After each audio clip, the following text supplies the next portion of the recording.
What's up, guys? Welcome back and welcome to another Lorcana video. It's your boy Mike Skinner from First to 20, and we are back today with yet another card by card review. This time we are talking about Amethyst. So we have done Amber first, now we're doing Amethyst, and then I do plan on releasing the others. So thanks for joining me today as we go card by card. Once again, as I mentioned in my other videos, I am not a professional Lorcana player. This game is brand new. I have been doing some playtesting on Pixelborn, which has been great.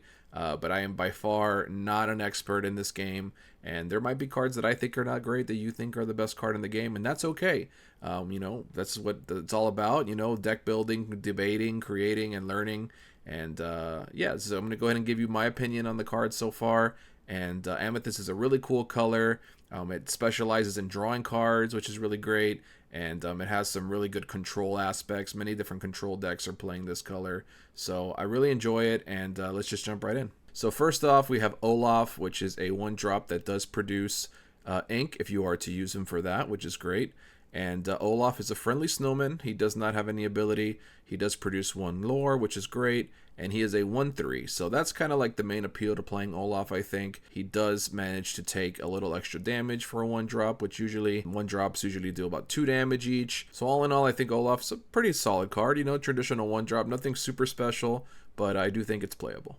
Up next, we have Reflection, and this is another 1-drop that can be used as ink, and this time it is a song, so you can look at the top 3 cards of your deck and put them back in any order. So this is a really cool effect that does allow you to get information on your deck. You get to look at the top 3 and put them back in any order. It was unfortunate that it doesn't let you draw the card. That I think would be really crazy. Overall, I think the card is not terrible, but I haven't seen it in a lot of lists so far. Up next, we have Befuddle, which is a great card. This is a 1 cost that can be used as ink, which is wonderful. Return a character or item with a cost of 2 or less to their player's hand. And it is a action, which I forgot to mention, but you can play this card and essentially get rid of an early turn lore producer, so things like Lilo, things like Simba, so you can move Simba out of the way and then attack into Lilo, so that's really good. And let's not forget this also hits items, which is really, really cool. So things like Magic Mirror, the Shield of Valor, which is another card that's a 1-drop, so this can deal with things like that, setting your opponent back so they have to play them again. If you're looking for a little extra time, especially in control decks where you're trying to just buy time and not lose before turn 5 so you can kind of stabilize, cards like Befuddle are really nice. Up next, we have Archimedes, and he is a 1 cost that can be used as ink. And honestly, nothing super special about Archimedes. He has that 2/2 stat line, just like Stitch and some others in the game, Duke. He is, your generic 2/2 for 1, and I think he's definitely a 4 of in a lot of different Amethyst decks. He is a solid 1-drop. Up next, we have a personal favorite of mine. So this is Maleficent, Biding Her Time. It is a 1-drop that does not produce any kind of ink, and it's actually just a clone of Lilo. So we talked about Lilo in my last video. Produces 2 lore and is a 1/1 in stats. So she's just a clone of Lilo, which is, the Amethyst version. So when you're playing Amethyst and you're playing Lilo, you have the opportunity to really throw down some 1-drops that can get in for 2 lore, which is really powerful. So I do think Maleficent is really good, and I do think she'll be seeing plenty of play. Up next is a personal favorite of mine. This is Pascal, Rapunzel's companion. It is a 1-drop that can also be used as ink. His special ability is Camouflage. So when you have another character in play, this character gains Evasive. Evasive means that only characters with Evasive can challenge him. So kind of like flying in Magic, where, only flying characters can interact with flying characters. The same thing goes for Evasive. By himself, he's not evasive, but usually you'll play him in decks where there are other things in play, and that would give him evasive. And although he only produces 1 lore, he is kind of a pain to deal with sometimes, and he will just get in there every turn and kind of just chip away. So I do think Pascal is definitely a solid card. Magic Mirror. So there's been a lot of debate about this card. Personally, I'm definitely on the Magic Mirror bandwagon. I think for control decks, this card is an absolute game breaker. It is a 2 cost that cannot be used as ink because that would be really, really crazy. It is an item, and you can pay for and exert it to go ahead and draw a card. So this may not seem like a crazy effect, pay 4, draw a card. There's definitely other cards that do better, but when you are in a control matchup and both players have no cards in hand and you guys are grinding off the top of the deck, this card comes in super clutch. You have so much ink at that point, you just start pouring it in, and drawing cards, and it allows you to go ahead and outpace your opponent and produce more threats and produce more answers. So, this card might be a little too slow for an aggro matchup because, you're probably dead by the time you can draw a card. But if you're playing a control matchup, I think this is like definitely a super good card. Up next, we have Yzma, the Alchemist, and she is a 2-drop that it can be used as ink. And she has You're Excused as her ability. When this character quests, look at the top card of your deck, put it either on the top or the bottom of the deck, and she is a 2/2. This is a solid card. Again, I haven't seen her in a lot of lists, but I have seen her in some. I have yet to play test her myself, so I'm not sure exactly how powerful it feels. It does seem good whenever you're questing. You get information of that top card, and you can put it to the bottom if you don't need it. So it does filter out the deck, which I like, but I have yet to see whether or not this is going to be a staple for Amethyst. Up next, Magic Broom. So Magic Broom Bucket Brigade is a 2-drop that can be used as ink as well. Its ability is Sweep. So when you play this character, you may shuffle a card from any discard pile into its player's deck. This does have synergy with a Mickey, which we will get into later in the video, that allows you to play the brooms for 1 instead of for 2. So that's definitely nice. If there's some kind of super strong thing about, your opponent's discard pile where you don't want them to play Hades and get cards back, that would be kind of nice. Overall, you'd probably be using it to shuffle something back into your own deck. I think there's, decent amount of utility in this card, and it could be decent in some decks, but I have yet to see it in any deck besides decks that play Mickey, and I haven't seen too many of those in the ladder, to be honest. Up next, we have another really great item that comes from Amethyst. This is Ursula'S Cauldron. It is a 2-drop that does not produce any kind of ink. So peer into the depths. So you can turn it sideways, look at the top 2 cards of your deck, put one at the top and the other at the bottom. So this is kind of like Yzma, except that you're looking at 2 cards, so you're getting a little more information, and then one has to stay on the top and one goes to the bottom. This could be really good in control matchups as well, when you're trying to really get to the specific card you need in the situation. This kind of lets you look at the top and maybe get rid of one, keep the one you need, and then get a 3rd card on the next turn that would have been a dead card. So it definitely helps. I have seen it in a lot of lists. I personally think Magic Mirror is like way stronger, but maybe in combination with Magic Mirror, this could be a really powerful card. This is Dr. Facilier Charlatan, and he is a 2-drop that also can be used as ink, and he is a Challenger +2. So he has a 0/4 stat line, so when he gets attacked into, unfortunately, he doesn't deal any damage back. He just kind of gets slapped around.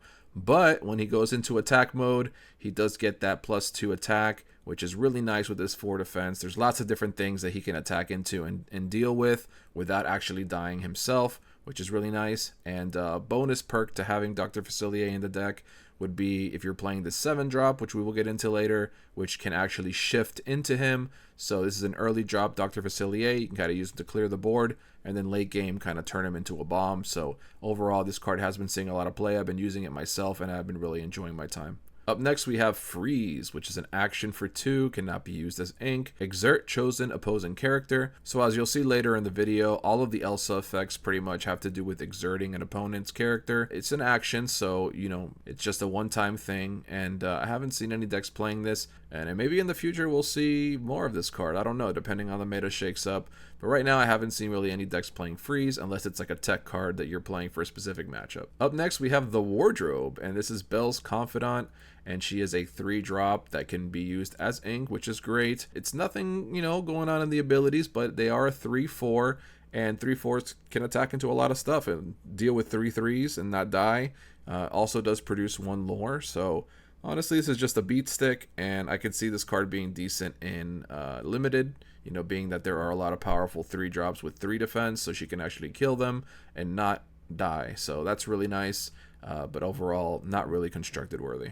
Then we have another Dr. Facilier. This is Remarkable Gentleman. He's a 3-drop that can be used as ink, and his ability is Dreams Made Real. So whenever you play a song, you may look at the top 2 cards of your deck, put one at the top of your deck and the other at the bottom. So I'm sure you could see a theme here, kind of like you saw a theme in Amber when they were healing everything. The theme here is pretty much rearranging the top of your deck and then drawing cards. So that is what Amethyst does best. And this is a 2/4, so instead of that 0/4, you just get 2 little stats there, which is nice. This is, I think, the weakest of the Dr. Faciliers. He's just okay. He doesn't do anything super good. Again, might be decent and limited, but in constructed, I really don't like him too much. Up next, we have Rafiki, a Mysterious Sage, and this has been a really nice card. It is a 3-drop that does not produce any kind of ink, but it does have Rush. And it is a 3/3 that can rush, which is really nice. It can catch your opponent off guard. They, go ahead and quest with something thinking that you don't have an answer for it, and then Rafiki comes down and boom, knocks them down, which is really nice. And he produces one lore. I don't use him for lore often, maybe if I have to, but most of the time he's just coming down and sniping something, which is really good. As you can see, he is a 3/3, so he can't kill the wardrobe. The wardrobe is more powerful than Rafiki, but he does deal with a lot of threats, being a 3/3, so I really enjoy this card, and I've seen a lot of deck lists playing this card. Alright, we have our first version of Elsa. She is a Snow Queen, and she is a 3-drop that can be used as ink, which is nice. Her ability is Freeze, kind of like the card we saw earlier, so you can go ahead and turn her sideways to exert an opposing character. So this could be really nice if your opponent is not choosing to quest or anything like that because they're trying to save on to that card, they don't want it to die. You can go ahead and turn it sideways and attack into it, so that could be really nice.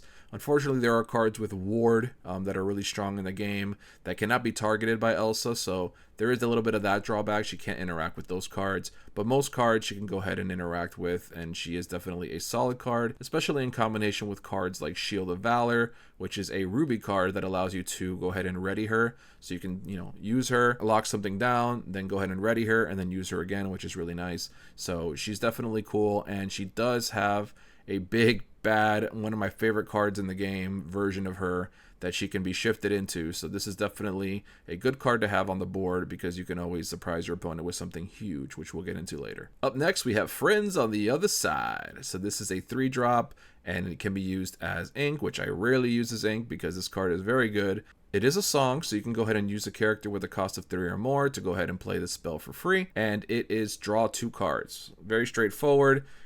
Drawing cards is very powerful, obviously, and being able to cast it for free with a 3-drop, like Elsa, for example, will draw you those 2 cards, and then you still have all your ink for the turn to go ahead and cast those cards. So the fact that it is a song instead of just being a regular action is very powerful, and this card is a 4 of in most decks playing Amethyst.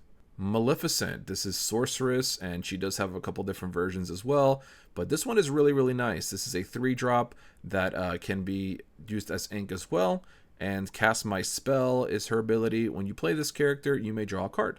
So very straightforward. She's a 2/2 that produces 1 lore, and drawing a card is pretty simple, but you play her, you draw the card, and she can cast things like Friends on the Other Side. She comes in, she replaces herself, and then she is a 2/2 on board. So overall, this is a very solid card and an auto include in I think every Amethyst deck, to be honest. Up next, we have a quirky card that I've actually been seeing popping up in more lists lately, including one that I'm playing that I really like. This is White Rabbit's Pocket Watch. It is a 3-drop that is also able to produce ink, which is nice. I'm Late is the ability. You can go ahead and exert it and pay 1, and chosen character gains Rush this turn. Normally, cards come into play, they have to wait a turn, then they get to do the attacking. By using this card, you can really catch your opponent off guard. You might actually make them a little hesitant to quest or to attack because they know that that's in play and that at any moment you can drop something and attack into it. So it works as a deterrent for that, and it works as a great card in general just to play a huge bomb. I think this card can definitely be a force to be reckoned with. Up next, we have Jafar, Keeper of Secrets. This is a 4-drop that can be used for ink as well. His ability is Hidden Wonders. So this character gets +1 attack for each card in your hand. So he can definitely get huge. As you can see, this archetype definitely draws a ton of cards. Although I have noticed that you get pretty low on cards in this game. Obviously, with this color, you're able to draw tons of cards. So Jafar does get pretty huge, and he's able to deal with all sorts of things. With a 5 defense, he survives a lot of attacks. He also produces 2 lore. So if there's nothing in play for him to kill, he can go ahead and go on the offense and just start to produce lore. So really, really nice, and I think this card is super solid. Up next, we have another Elsa, which is not quite as exciting. This is the 4-drop Elsa, and she does produce ink, which is nice. But other than that, she is a 4/4 for 4, which I guess is, pretty good stat line. She only produces 1 lore, which is, not too great. But I see her more as just a stat stick for limited. I do not see this card, unfortunately, in Constructed getting any play. Up next, we have Mickey Mouse, and actually we have a enchanted version of this card right here, so we can go ahead and take a look at that one. Really cool art on this, and this is the 1 per box. I don't even know if it's 1 per box. It might be 1 per, It's definitely not 2 per box, but it might be not guaranteed in a box. I'm not sure. But these are enchanted cards. They're going for crazy prices right now, which I think is super crazy. But this is a 4-drop Mickey, and he does have the ability to be ink, which is nice. He is a 3/4, so pretty decent stat line. And his abilities are Animate Broom, so you can pay 1 less to play the broom characters, which we did mention earlier when we looked at the brooms, and then Ceaseless Worker. So whenever one of your broom characters is banished, you may turn it to your hand. So the cool thing about banished in a challenge, it doesn't say that it has to be attacked. So you can actually send in your brooms into somebody and get it back into your hand, which allows you to then replay the broom and get the effect. So that's really nice. And Mickey also produces 2 lore. So definitely a solid card if you are going with this package and playing Mickey and the brooms. I can see them in synergy being really strong. However, I haven't seen it as an auto include in many decks yet. Maybe they'll get some more support in set 2. But right now, I just don't think the Mickey package is quite as strong as it should be. And there's just other stuff in Amethyst that is, better to play right now. Alrighty, next up we have Anna, or Anna, depending how you want to pronounce it. This is Heir to Arendelle. She is a 4-drop that is also able to be used as ink. And Loving Heart is her ability. So when you play this character, if you have a character named Elsa in play, choose an opposing character, and that character does not ready at the start of their next turn. She also produces 2 lore, which is nice, and she is a 2/4. Honestly, this card's a little too situational. She does have to have Elsa in play, which definitely could happen, but, it's just kind of a requirement that I don't love too much. And the character doesn't ready at the start of the next turn. That's definitely powerful. But that would require the card to have been exerted, which, yeah, you could do as Elsa. But again, it's like you need a lot of things to kind of fall into place here to make her good. But I do think in Limited, she might be really strong because, she is a decent lore producer for her cost, decent stats, and she has an extra ability. So that, they may or may not use it, but I think it's nice that she has it. And overall, I just think this is a, not that great in constructed, but maybe better in Limited card. All right, next up we have Jetsam. This is Ursula's Spy. This is one of her 2 eels. And this is the better of the 2, in my opinion. This is a 4-drop that can be used as ink, and it does have evasive. So it is able to deal with a lot of evasive pests that are sometimes a struggle for Amethyst to deal with. We don't have a lot of evasive cards. So this one will allow you to go ahead and attack into it. And it is a 3/3 for 4. So a little understated, but I think honestly with the evasive keyword, it is stronger. And your characters named Flotsam get evasive. So, if you happen to have both the eels in play, they kind of tag team each other and allow each other to gain each other's keywords. But I think Jetsam just on his own is very strong. He also does provide 1 lore, which, is a nice little kicker. But overall, I think this card is solid. And it's definitely kind of a tech card to deal with a lot of evasive decks. Following that, we have Zeus, the god of lightning. He is also a 4-drop and does not have the ability to be used as ink, which is okay because he has Rush and he has Challenger +4. So when he's being attacked into, unfortunately, kind of like Dr. Facilier, he doesn't deal any damage back. He is pretty submissive, which I think is kind of strange for Zeus. But when he attacks, he means business, and he gets +4 attack, so he becomes a solid 4/4 for 4, which is really nice. And he rushes, which is really great because he can come in, kind of like we talked about with Rafiki. He just kind of drops in, able to attack right away. And he produces 2 lore. So, again, if you don't have somebody to attack into, Zeus can produce 2 lore and eat a couple attacks with that 4 defense. So overall, this is a super solid card. I really like this one. Next up, we have what I prefer to refer to as the Swagrabah Jafar. He is the Wicked Sorcerer. And look at that drip, dude. Look at this guy. Look at this. Jeez, he is ready for a night on the town. There is Jafar, and as I mentioned, he's a 4-drop. He can be used as ink, and he has Challenger +3. So he has a 2/5, so that brings him up to a 5/5, and another Challenger to go ahead and attack with. He is actually really good stats for his cost, 2/5. So if he's attacked into, he actually does do a little damage back, unlike Zeus. And he's a 5 defense, which is strong, which is nice. And he becomes a 5/5 when you attack with him. So I think this is an overall really solid card. We haven't seen this card too much in Constructed, and I think it's just because the other Jafar is just so strong. This one here, a lot of people have been playing that Jafar instead, but I think that this Jafar is definitely being slept on. I think he is pretty strong, and we'll see what happens with him in the future. Also, he's a villain, so maybe villain decks can use him. So I do think that's a solid card, and we will see what the future holds for Swagrabah Jafar. Jafar. This is Flotsam, and he is Ursula's spy. This is the other eel, and it is a 5-drop instead of a 4-drop, and it does not produce any kind of ink. So on theme with the last few cards, it does have Rush, so you can go ahead and play this, and that very same turn, you can go ahead and get that attack in, which is really nice. It is a 3-4 in stats, and it has an ability that gives Jetsam Rush. So if Jetsam gives him evasive and he gives Jetsam Rush, so now you have 2 Rush evasive characters in play, which can definitely be powerful. And it also does provide 2 lore. So these guys in combination, obviously if you have both of them in play, can be really strong. I just think that with all the Rush characters we have in this archetype, you know, we maybe don't need this card, but I definitely think his brother Jetsam is much stronger, and you know, both these cards are definitely worth considering. Alrighty, so next up is Tinkerbell, and this is Peter Pan's ally, as I'm sure we all know, and she is a 5-drop that cannot be used as ink, and she is evasive. She is a 3/3 for 5, which is pretty understated. She does provide 2 lore, so that's pretty good. Her ability is Loyal and Devoted. So your character's named Peter Pan, gain Challenger +1.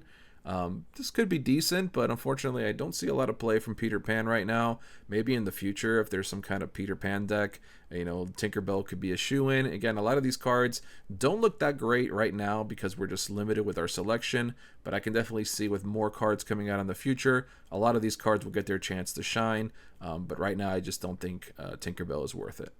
Alrighty, next up, one of my favorite 5-drops in the game personally. This is the Queen, Wicked in Vain. I think the art is just so cool on this one.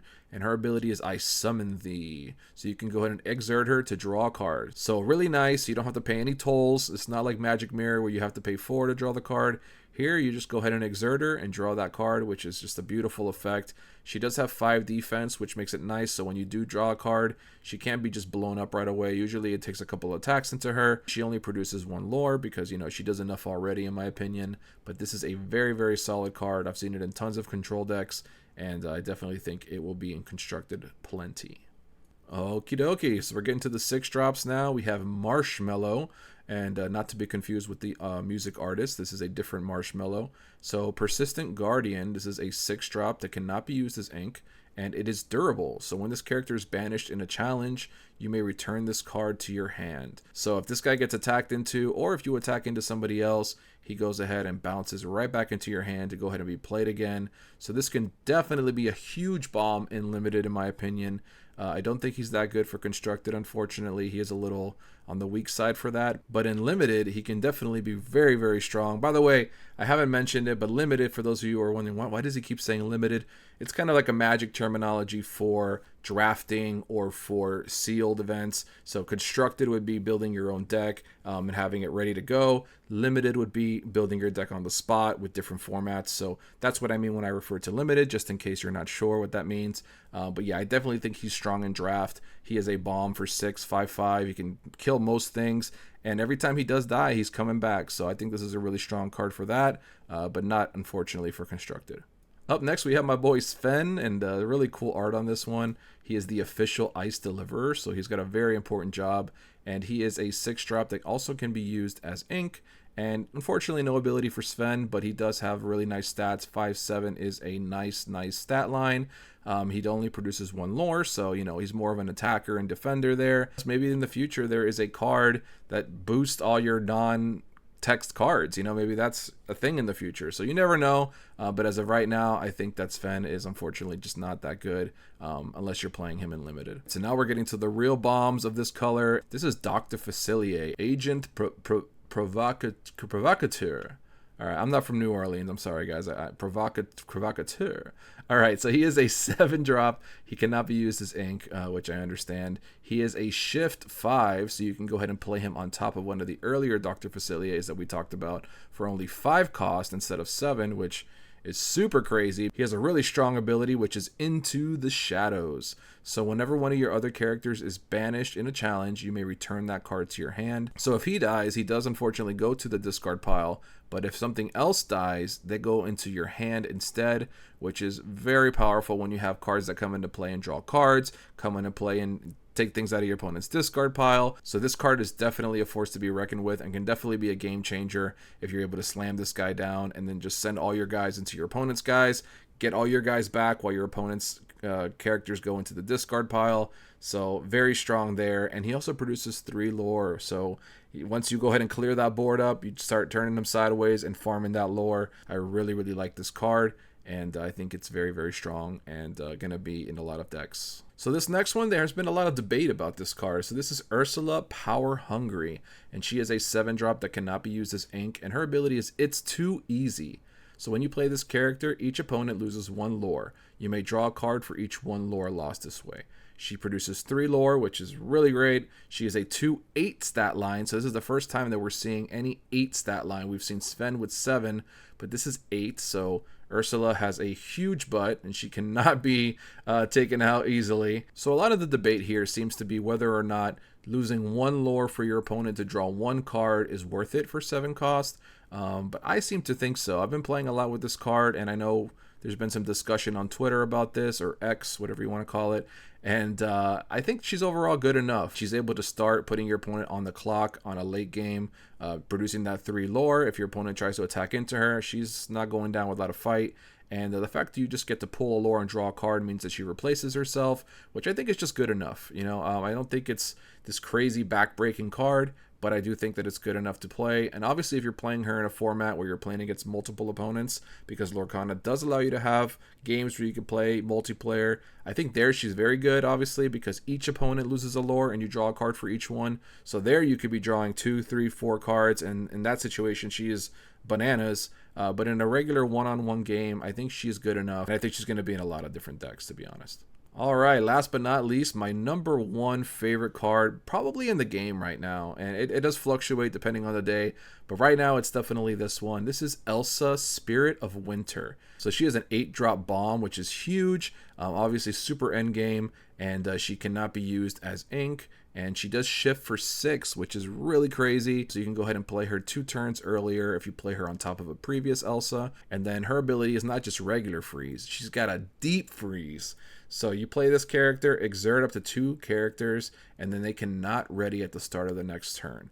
Let me tell you how powerful this is. She's a 4/6, which is also really great stats. And being able to tie down 2 of your opponent's characters and then not letting them ready on the next turn. So they're stuck, they cannot quest, they cannot attack back, is just back-breaking, okay? This card is nuts. If you have not played this card, it feels great every time you play it. It just never feels bad. Overall, one of the main reasons to play Amethyst, in my opinion, she's in tons of control decks. If you're playing Amethyst for the aggressive stuff, obviously you probably wouldn't play her, but she is amazing in control and absolutely should be in your deck. And here is her amazing enchanted version. So this is just the alternate art, but it is so sweet. I can't wait to see it in person with the foiling. But she is such a good card, and I cannot tell you how many games I've won off the back of Elsa. So definitely consider her if you haven't already, because she is definitely a beast. And that's a wrap, guys. Thanks so much for joining me for my Amethyst review. I really enjoyed having you guys here. If you're not already, be sure to hit that like and subscribe button. It really does help. I am a brand new channel, so I would love to grow and be part of this amazing community. So once again, thanks so much for watching, and be kind out there. Peace.